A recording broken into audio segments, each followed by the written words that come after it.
Hola, ¿qué tal, Jacobs? Bienvenidos a un video más del Jacob. Pues reaparece Ernesto Zedillo, que salió de su cueva y se fue directamente a España junto con el mismísimo Borolas y arremete con todo en contra de los gobiernos populistas de América Latina, donde dice que la democracia se deben a malos resultados de los líderes populistas y advirtió que otra década perdida. Aseguró que América Latina tendrá una nueva década perdida del 2015 a 2025 y que el populismo constituye de la mayor amenaza para la región al estar creando la democracia en países. En Madrid acusa a AMLO junto Alto Mandante Borolas, Felipe Calderón Hinojosa. Increíble pero cierto, todo esto ocurrió desde España, así que pues bueno, sin más preámbulo, veamos de qué se trata y cómo estuvo y ahorita comentamos, ¿por qué no?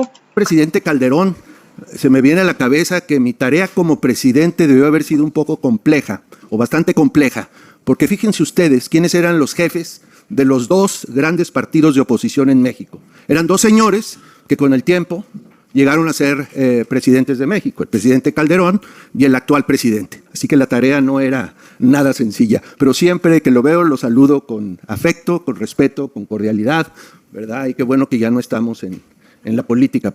Usted sí, yo no.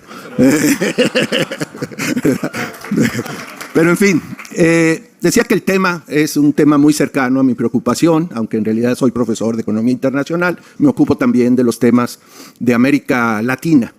Y para hacer o abordar este tema, realmente lo que quiero hacer rápidamente son 10 observaciones. Redondear en 10, querido Mario. Primera observación es que desgraciadamente, algo que mencionaba hace unos meses con don Mario, se confirma que América Latina tendrá otra década perdida. Si vemos lo que ha venido pasando con nuestras economías desde el año 2015, no es difícil, y de hecho quienes se dedican a este trabajo de las proyecciones del comportamiento económico nos confirman que para el 2025 no hay manera de evitar de que se declare que entre el 2015 y el 2025 el crecimiento, si acaso, de América Latina fue un crecimiento mediocre y que en esa década habrá habido un retroceso en los avances de reducción de la pobreza y reducción de la desigualdad en nuestra región. Ese es el primer hecho. Segunda observación es que esta triste situación tiene que ver con la actuación de nuestros gobiernos, en la mayoría de nuestros países. Ciertamente ha habido eventos externos, choques externos de la naturaleza y de otra naturaleza que nos han afectado, pero con un análisis cuidadoso podemos decir que en mucho ha sido el accionar, el diseño, la aplicación de las políticas públicas las que nos han puesto en esta situación. Podría yo hacer un análisis detallado de todos los aspectos de este problema, pero desgraciadamente tenemos que acudir o debemos o podemos acudir simplemente a un hecho, a un episodio de nuestra historia reciente. Y eso es qué pasó en América Latina durante la pandemia. Si vemos, y yo lo tuve que hacer por razones profesionales como uno de los miembros del panel que fue nombrado por la Asamblea Mundial de la Salud para investigar la preparación y la respuesta a la pandemia, y me dio mucha tristeza encontrar, bueno, que por cierto, es muy fácil decir quién la hizo mal y quién la hizo bien. Hay un indicador muy sencillo, el de mortalidad. En el momento anterior a la pandemia, digamos a principios de noviembre del 2020, ¿qué sucedió? Que entre los 10 peores países del mundo, 6 eran países latinoamericanos. Una verdadera vergüenza. Tenemos el 8% de la población mundial y contribuimos con el 30% de las personas que oficialmente murieron, porque fueron muchos más, a consecuencia de la pandemia. Tristemente estuvimos en esos 10 en buena compañía, los Estados Unidos, y debo decirlo con un poco de pena, aquí también España, como otros 2 países en este lado del mundo, el Reino Unido e Italia. Pero en el caso de América Latina, que es lo que he estudiado con mucho más cuidado, este desastre se puede relacionar claramente con la manera como nuestros gobiernos reaccionaron ante esta tragedia. Así que vamos mal en las economías, estamos teniendo retrocesos sensibles, en algunos casos dramáticos, en lo social. Y claro, ahora pues tenemos gobiernos que explican esos resultados. Y yo diría que hay tres cosas que están sucediendo con muchos de esos gobiernos. En primer lugar, hemos visto un repudio de las reformas que se emprendieron en el pasado reciente, a finales del siglo pasado y muy a principios de este siglo. Es un repudio no solamente retórico, sino también un repudio en los hechos. Obviamente, al existir esa actitud, hay también pues, la falta de interés de completar las reformas que en buena medida, explica los malos resultados. La situación insatisfactoria, de manera justificada para muchos ciudadanos, de los resultados no tienen que ver con las reformas que se hicieron, sino tienen mucho que ver con las reformas que no hemos completado en América Latina. Y el tercer aspecto de esta conducta quizás es lo más preocupante, porque no es solamente que se repudian las reformas, que no se hace lo que falta por hacer en términos de reforma, sino que además se recuperan recetas del pasado, actitudes políticas e incluso ideologías que son parte del fracaso del pasado, en el pasado de América Latina. Y eso es terrible. De alguna manera creo que han leído mal el libro de Montaner y de Álvaro y de Mendoza. Ellos produjeron un manual y creyeron que había que leerlo al revés y han sacado la lista de las cosas de ese manual. No voy a decir la palabra, Álvaro, no me provoques. Y sacaron, presidente Calderón, compórtese usted. No estamos en la Cámara de Diputados como cuando usted me cuestionaba como ministro. Y como no, digamos que el manual del perfecto populista latinoamericano, ¿ok? Ya para punto. Eso se ha recuperado en un sentido negativo y obviamente eso se refleja en los resultados. Pero yo diría que lo peor de esa recuperación de los malos atributos latinoamericanos y que nos está lacerando y constituye la mayor amenaza para nuestros países es la regresión democrática que estamos viviendo.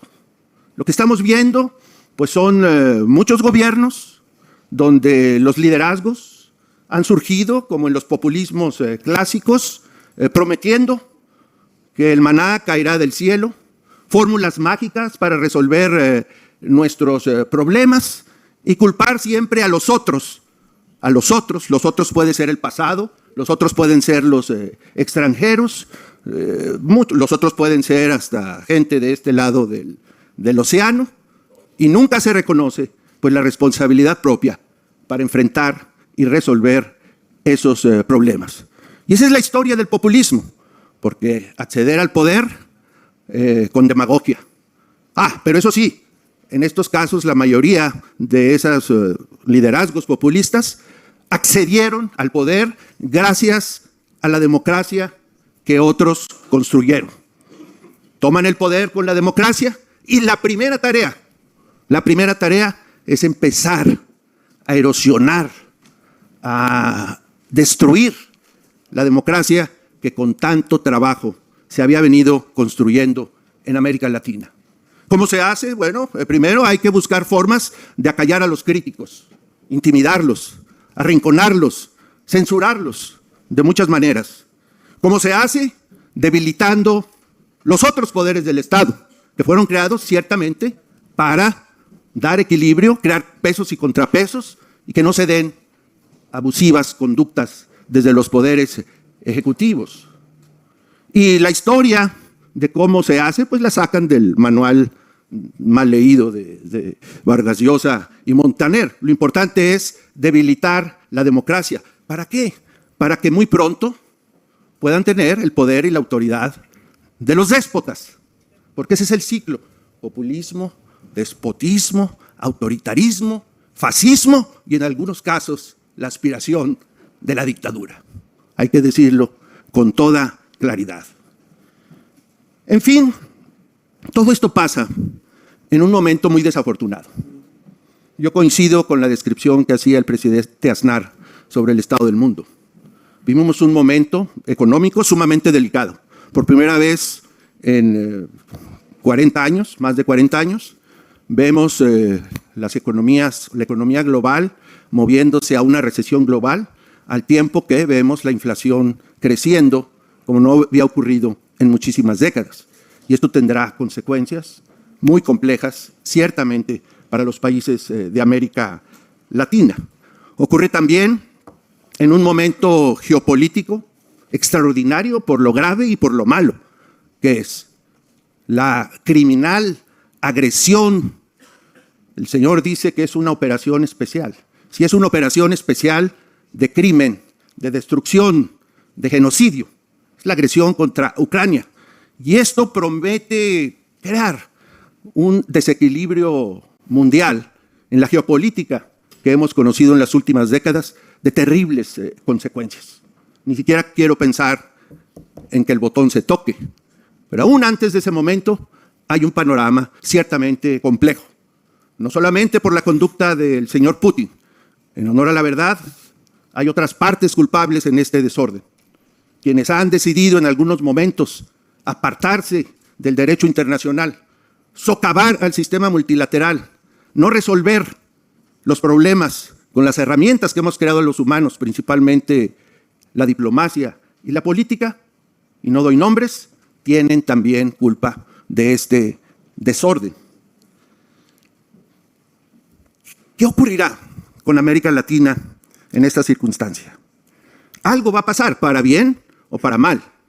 Y desgraciadamente, cuando hemos tenido perturbaciones externas muy significativas, en realidad nuestra historia no es muy buena. En 1973, 71, el colapso del sistema de Bretton Woods, 1973, el embargo petrolero, la estagflación, como ahora promete existir de nuevo, y las economías latinoamericanas, pues nos tiramos a la fiesta de pedir prestado dinero, y después eso nos llevó a la década perdida. Una mala reacción.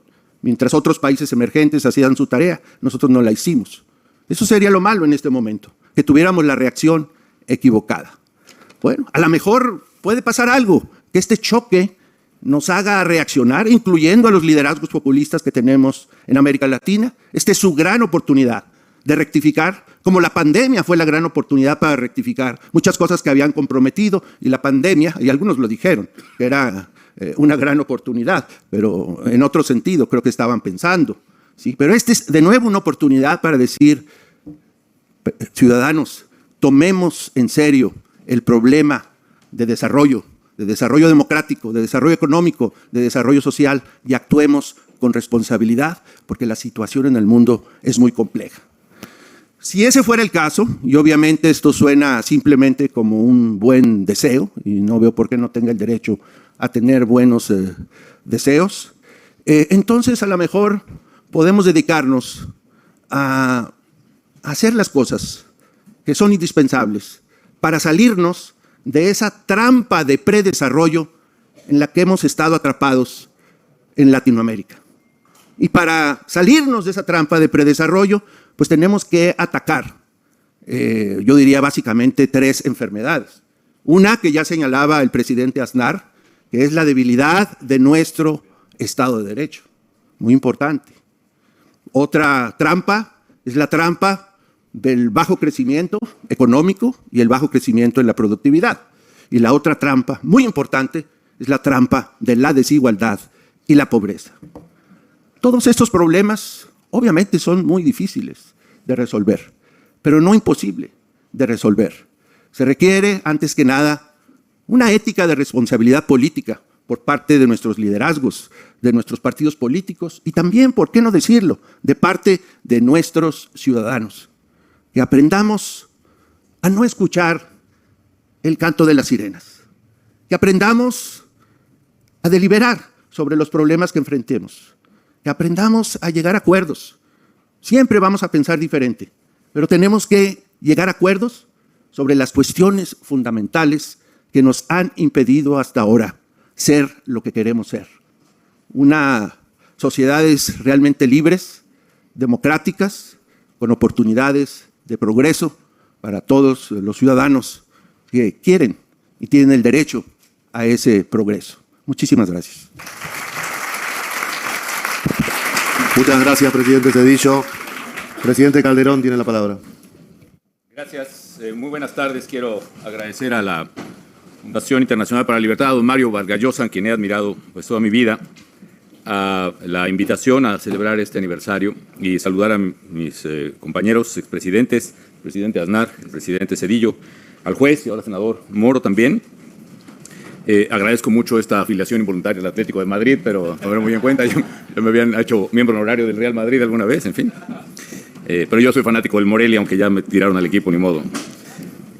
Ahora que escuchaba al presidente Zedillo, se me hizo imposible, inevitable, tener un déjà vu, un recuerdo emocionado de una parte de nuestra historia común. Como él ya bien ha dicho bien, él era presidente de México, yo era presidente del PAN. Y México vivía un momento terrible, acababa de ocurrir la crisis económica tremenda del 94, el llamado crisis del tequila, como se etiquetó entonces, y México estaba prácticamente sin salida. El presidente, además, yo creo que enfrentó bien esa crisis, pero pidió apoyo, en este caso al PAN, que yo era su presidente, y le dije que la convicción en los principios del PAN, el interés nacional era preeminente y lo íbamos a hacer. Pero que no era un apoyo incondicional, sino que queríamos que la larga transición o la lucha de la transición por la democracia, en el cual había sido el PAN protagonista desde mi propio padre, terminara de una vez. Y el presidente Zedillo, no por esta petición estoy seguro, sino por convicción propia, tuvo la voluntad de impulsar esa reforma y nos tocó negociar y firmar en una mesa como estamos ahora la reforma electoral que creó un órgano independiente en México, el Instituto Federal Electoral, que sacó la intervención del gobierno por primera vez, que creó la credencial electoral con fotografía y el registro de electores, las leyes de partidos, etcétera. Eso provocó que al año después el propio PRI perdiera la mayoría en la Cámara de Diputados y 3 años después hubiera alternancia en la presidencia con Vicente Fox. Al presidente Zedillo le costó porque lo culparon de la derrota del PRI. A mí me costó porque apoyar a su vez al presidente, a México en realidad, en esa terrible crisis financiera, sobre todo con un enorme elefante en la cocina que era la quiebra del sistema financiero mexicano, también me costó de que tomé la decisión de no buscar la reelección en el PAN. Y yo di por terminada ahí, por cierto, mi carrera política. Los caminos de Dios o la providencia son complejos, finalmente volvimos. Pero tengo un emocionado recuerdo de ello. Y lo digo porque estos 26 años que han transcurrido, yo tenía entonces 33, van muy de la mano con la historia de la Fundación Internacional de la Libertad.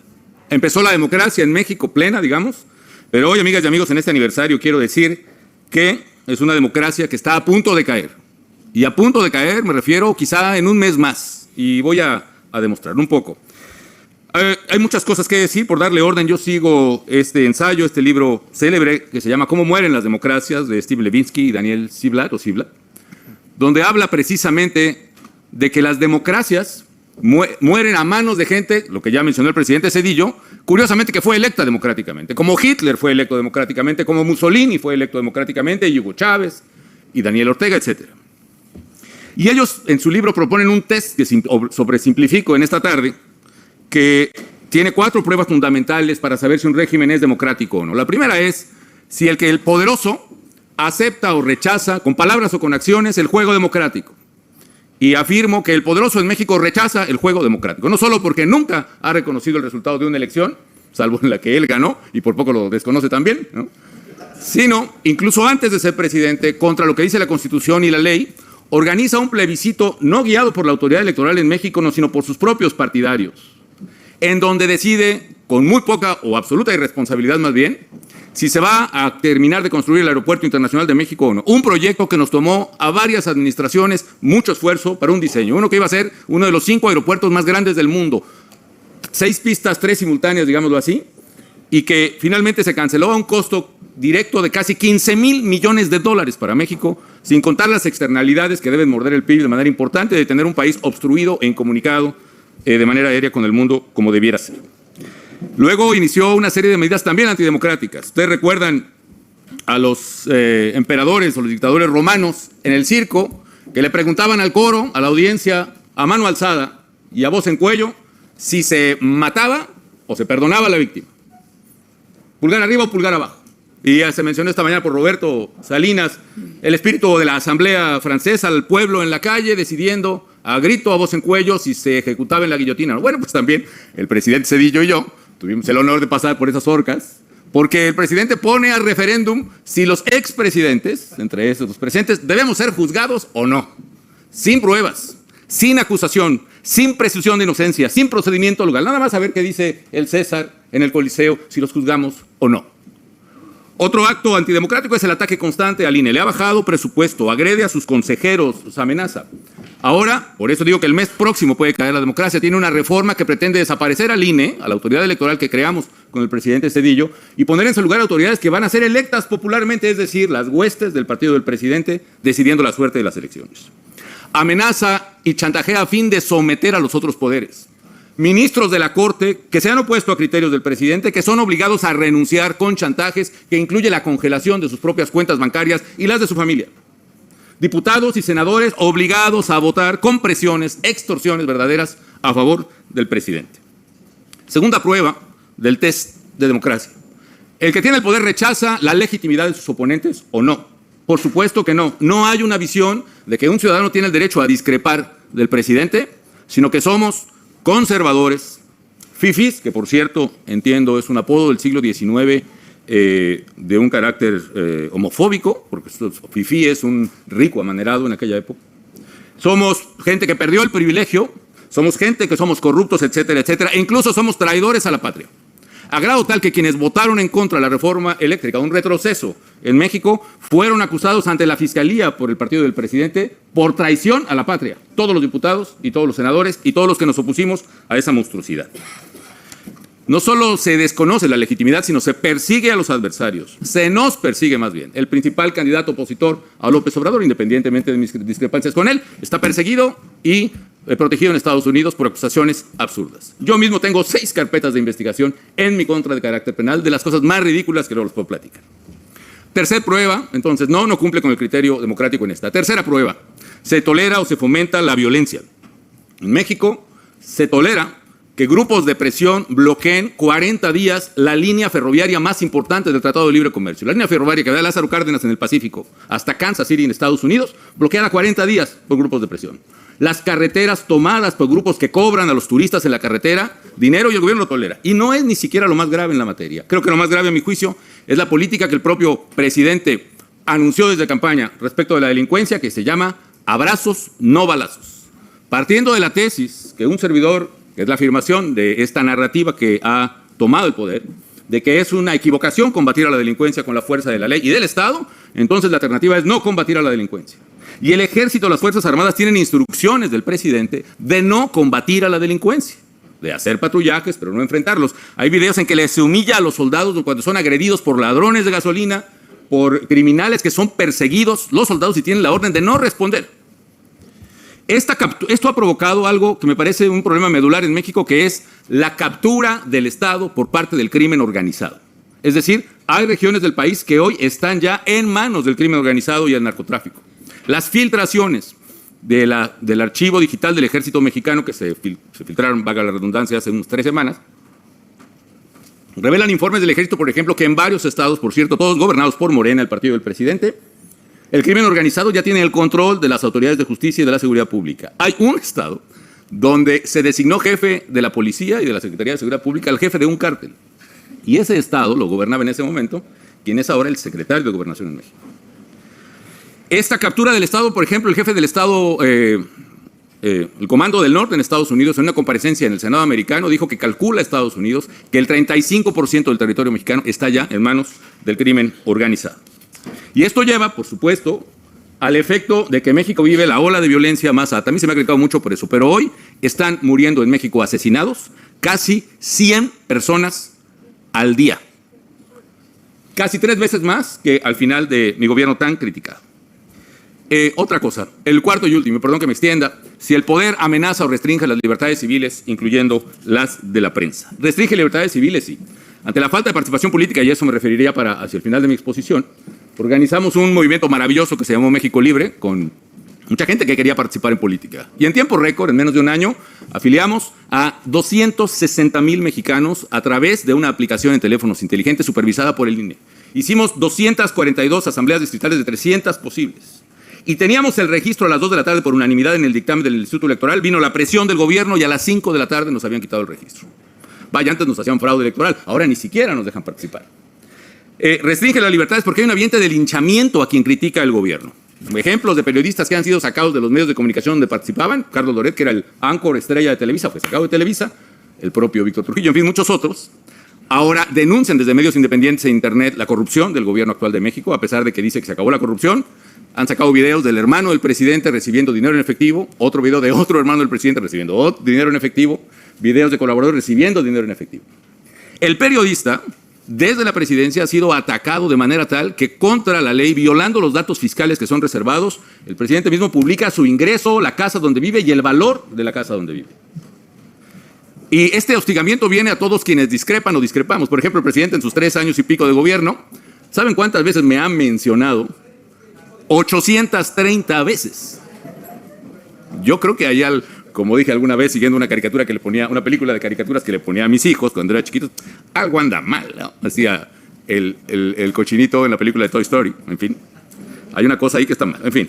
Bueno, amigos, termino con una reflexión y una propuesta. Primero, esta acción de la cual habla brillantemente Moisés Naim, que han citado varias veces, de las 3 Ps, populismo, que como bien dijo el presidente Zedillo, es la propuesta de soluciones fáciles a problemas que no tienen soluciones fáciles, la culpa a los adversarios, la polarización, que es la demonización sin descanso del adversario, y la división del imaginario colectivo en 2 grupos, una élite corrupta y codiciosa y el pueblo sabio y bueno, como él mismo ha definido al pueblo. Y en esa élite corrupta y codiciosa están las minorías que les conviene que estén, a los ricos contra los pobres. Están los españoles contra los indígenas. Están los blancos contra los mestizos. Están los patrones contra los trabajadores. Y en esa polarización está precisamente la quiebra de México. El tercero, la posverdad. No se trata solo de contar mentiras, sino negar la existencia de una realidad que sí es verificable. Por ejemplo, esto del dinero en efectivo que está en videos. Se acaba de publicar un libro que se llama El Rey del Cash, donde la pareja sentimental del secretario particular del presidente durante muchos años denuncia que durante casi 10 años recibió cada semana maletas de efectivo en la oficina del entonces candidato. Está la confesión del propio presidente que cuando vio un video de eso se dijo, bueno, sí, pero nosotros recibíamos dinero para el movimiento como Miguel Hidalgo y Morelos en la independencia.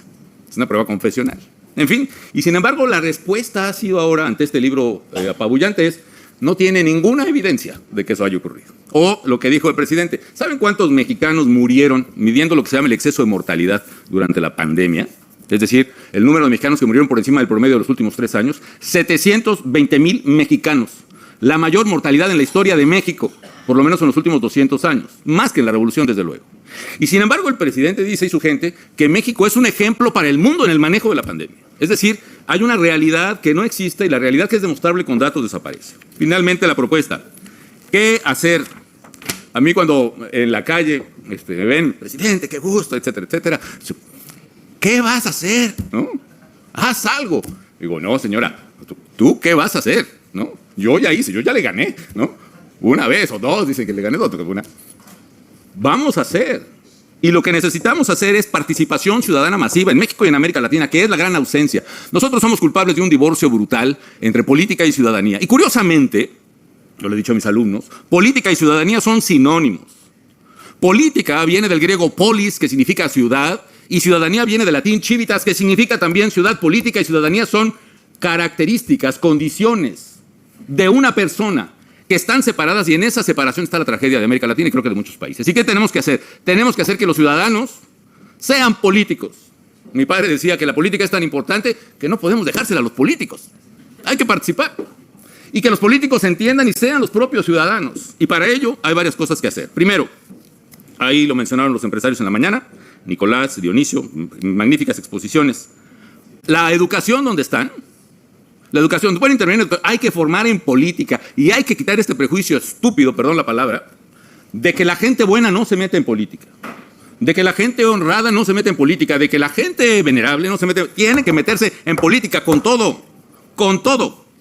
Y eso implica que cuando eso ocurra tendremos a una posibilidad, quizá no de detener esta maquinaria de destrucción que está en México y en América Latina, pero sí sostener lo que va a ser una larga marcha en el desierto, a mi manera de ver.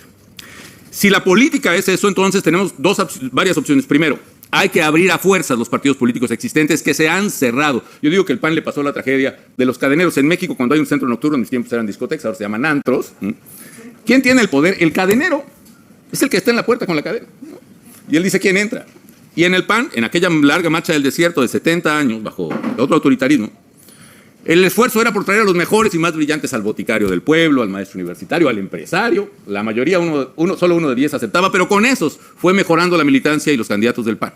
Ahora, sin embargo, cierran la puerta a los ciudadanos. ¿Por qué? Porque llegamos al poder, cerraron la puerta y no entran los mejores y más brillantes. Entran los peores, los que pueden dominar, que tienen una calidad moral menor cada vez. Por eso hay una bajamarea cultural y de liderazgo personal, liderazgo social, liderazgo político, liderazgo ético de los dirigentes y candidatos del PAN y de todos los partidos. Tienen que abrirse las puertas. Y por eso propongo que haya una apertura, que los partidos PAN, PRI, PRD, MC, simultáneamente se pongan de acuerdo para abrir el mismo día y organizado por el INE las puertas de sus partidos. Que el que quiera se considera centro izquierda, que vaya al PRD, el que es centro derecha, que vaya al PAN, el que es MC, que vaya hasta el PRI, que abra hasta Morena. Necesitamos renovar como agua fresca los partidos políticos. Y si los partidos no se abren, que es la garantía de perder, tiene que haber entonces nuevas organizaciones políticas que por monopolio los partidos solo las permiten hacer cada 6 años, después de la elección presidencial. Un absurdo. En fin, ¿qué más? Y termino. Necesitamos primarias para elegir un candidato único en la oposición. Voto directo, pero no donde Morena pueda usar su aparato electoral para manipular la elección, sino con este padrón renovado de los partidos. Y finalmente, planeación estratégica. ¿De quién? De nosotros. Miren, ellos conspiran, ellos se juntan, tienen el foro de Sao Paulo, tienen estrategia, metodología, tienen narrativa, tienen recursos. Y nosotros, si no es por Mario Vargas Llosa que nos invita, no nos reunimos. Aquí hay una irresponsabilidad estratégica, y hablo de empresarios. Por supuesto, Nicolás, estoy de acuerdo, los empresarios y los líderes en general de nuestros pueblos tienen una gran culpa en lo que está pasando. Cuando nosotros nos fletamos a luchar contra esto que se venía en la Organización de México Libre, no hubo apoyo, salvo honrosísimas excepciones de esos empresarios que tienen mucho dinero que a lo mejor se los van a quitar por otro. Y nosotros no nos importó ni poner nuestro patrimonio, no el matrimonio, el patrimonio a Margarita y a mí, lo perdimos, no importa, no nos arrepentimos, ni arriesgar la vida como lo hemos arriesgado toda la vida, etcétera. Pero ya basta, no es yo que voy a hacer como expresidente, ustedes qué van a hacer, todos qué vamos a hacer. Pongámonos a pensar estratégicamente, fuerzas, debilidades, oportunidades, dónde vamos a romper esa muralla. Y que esas reuniones como esta que celebro nutran nuestro sueño otra vez de ser una América Latina próspera, justa, democrática, una América Latina comprometida con el medio ambiente, una América Latina que sea ganadora, no mediocre. Una América Latina que puede ser. Y que nos hagan estas reuniones como a mí me hacen hoy, y agradezco mucho, que renazca en nosotros, no el Quijote que fuimos en aquella noche de 1996, cuando aceleramos la transición en México. A mí lo que no me gusta del Quijote es que se enfrenta, cree que son gigantes y en realidad son molinos de viento. Yo lo que sí veo, sí son gigantes de adeveras, cíclopes de adeveras, huichilopochtlis que devoran a los suyos de adeveras. Que sea mejor y que volvamos a ser y que renazca en nosotros aquel Cid campeador que ganaba batallas contra enemigos reales y que incluso las ganaba después de muerto. Muchísimas gracias.